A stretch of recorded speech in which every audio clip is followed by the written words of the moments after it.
Tara, samahan niyo ko. Kita ko sa inyo itong mga ito. Alam niyo ba na ang lahat na ito ay postcard lamang?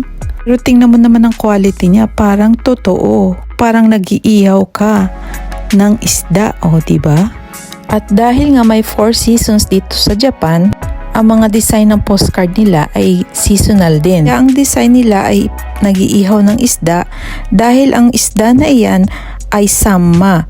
Ang samma ay autumn fish nila. English po yan is Pacific Sorry. Pwede ring tawaging mackerel pike. At itong mga design naman na ito, fall pag American English, autumn pag British English. Dahil sa pagpapalit ng klima, ang mga puno nila dito ay nagkukulay red or yellow. Kaya pag mga ganitong panahon kayo pupunta, may makikita na kayong mga puno na ang color is ganyan. Lahat ng puno ay naging color na red, yellow or something orange. Napakagandang talagang tingnan.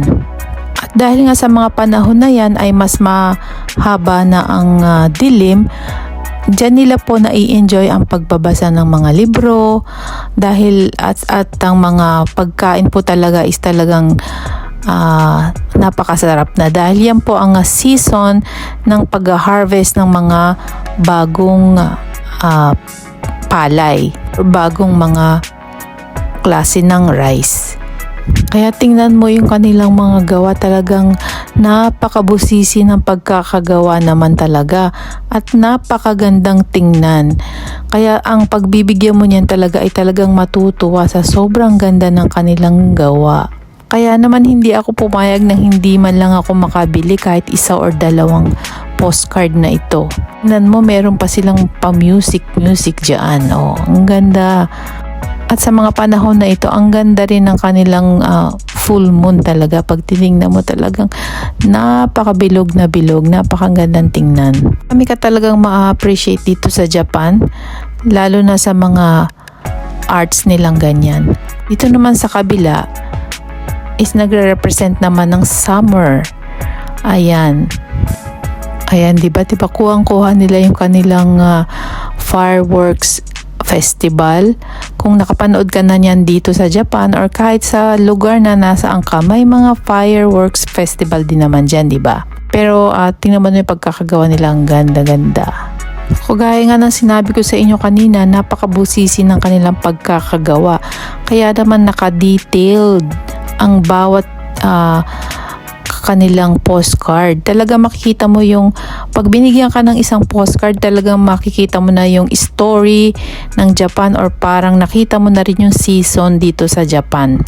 Dahil naman sa pagkakagawa naman nila talaga na pulidong pulido. Ang ganda-ganda.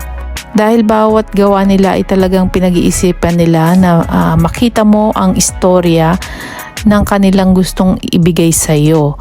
Kagaya ng ayan, tingnan mo talagang may ilaw-ilaw pa. Tumutunog pa po yan. Kasi nga po, fireworks, may tunog siya. So, ayan po yung corner ng mga postcard nila. So, pagka napunta kayo ng Japan at kung anong season kayo makakarating dito, yun po yung mga seasons na, yun po yung mga postcard na mabibili nyo. Kagaya po ngayon is summer saka autumn. Kaya ayan po ang mga design nila. Naghahanap ako ng kanilang pang winter, wala pa siya. So by November or December pa siguro sila maglalabas ng ganyan. Kasi hindi nila po nilalabas ng sabay-sabayan. Kaya talagang sabi ko nga sa inyo is seasonal din ang kanilang mga postcard. Tingnan mo naman yan, parang aquarium din. Ang cute-cute niyan sa personal, nakakatuwa talaga.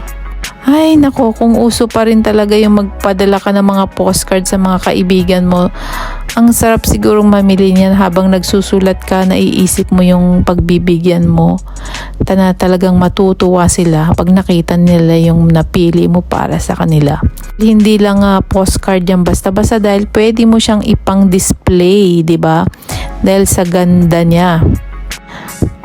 Kaya naman bumili talaga ako ng autumn na postcard saka summer na postcard.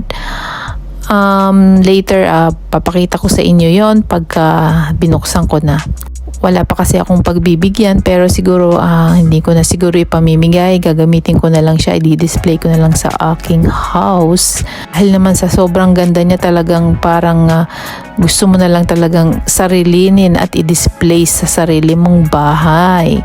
Pero sana magkaroon ulit ng pagkakataon na padala sa mga relatives or kaibigan ng mga postcard, no, dahil talaga naman napakaganda niya. Ayan pa po yung iba niyang mga postcard, pero iba naman po klase yan, no.